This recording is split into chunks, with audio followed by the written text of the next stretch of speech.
Nah, ayo kita ngobrolin soal Prancis. Prancis, negara anggur enak, keju bau, dan kayaknya juga negara yang punya beberapa perjanjian jual beli yang agak meragukan sama Indonesia. Kita lagi ngomongin soal tuduhan jet tempur yang lemah dan kapal selam yang bocor.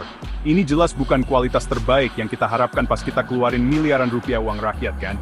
Bayangin aja beli HP paling baru, ternyata buat nelpon aja susah, terus baterainya cuma tahan sebentar.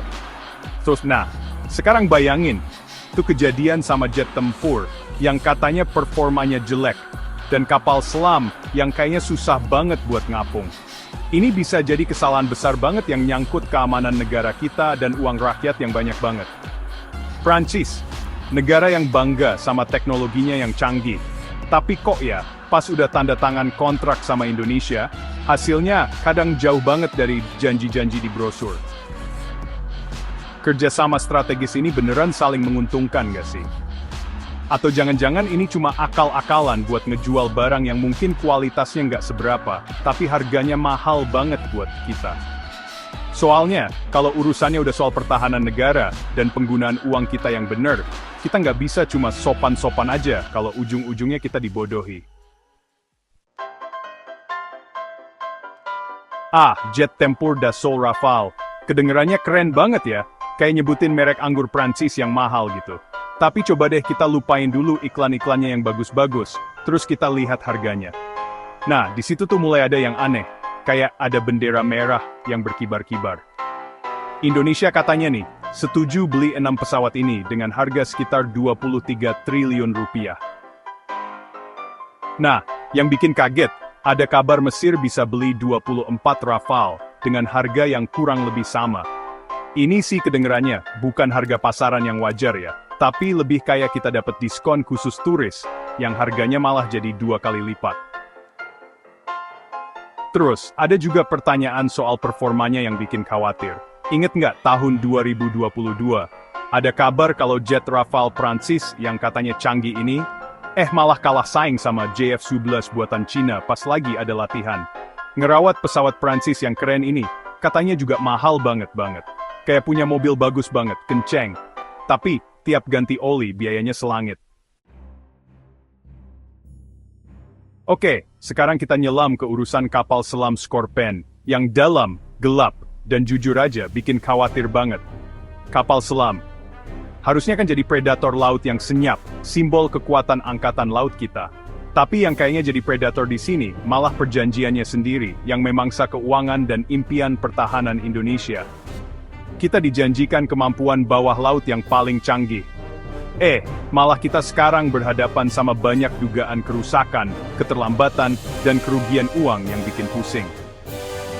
Coba ingat lagi tahun 2021. Ada kabar kalau kapal selam Scorpène buatan Prancis, yang katanya buat Indonesia, malah ngelakuin satu hal yang kapal selam bener-bener nggak boleh lakuin tenggelam. Pas lagi uji coba. Di Bali. Seluruh proyek kapal selam Scorpène buat Indonesia ini katanya telat parah. Kita ngomongin soal kemunduran 4 tahun. Bagian 4, jejak tender bermasalah, bukan cuma kekacauan militer.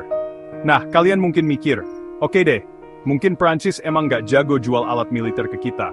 Tapi proyek lainnya pasti aman kan? Waduh, siap-siap ya. Pola perjanjian yang aneh dan kerugian uang yang bikin melotot ini, katanya juga ada di proyek-proyek penting lainnya.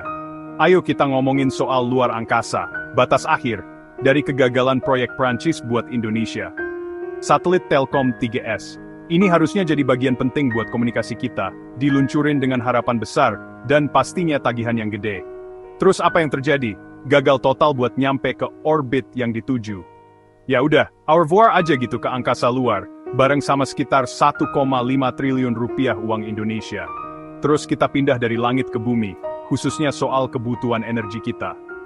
Gimana kalau pembangkit listrik tenaga uap, PLTU, yang katanya dibangun sama ahli dari Prancis, malah katanya ngasilin listrik paling mahal se-Indonesia? Di negara yang kaya sumber energi ini, kok bisa-bisanya kita punya fasilitas buatan Prancis, yang bikin tagihan listrik kita jadi mahal banget?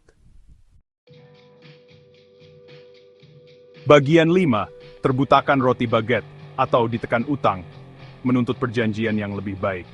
Nah, ini dia pertanyaan triliunan rupiahnya. Kenapa? Kenapa Indonesia, negara yang bangga dan berdaulat, kok kayaknya terus-terusan aja masuk ke perjanjian yang kelihatannya lebih mirip jebakan daripada keberhasilan?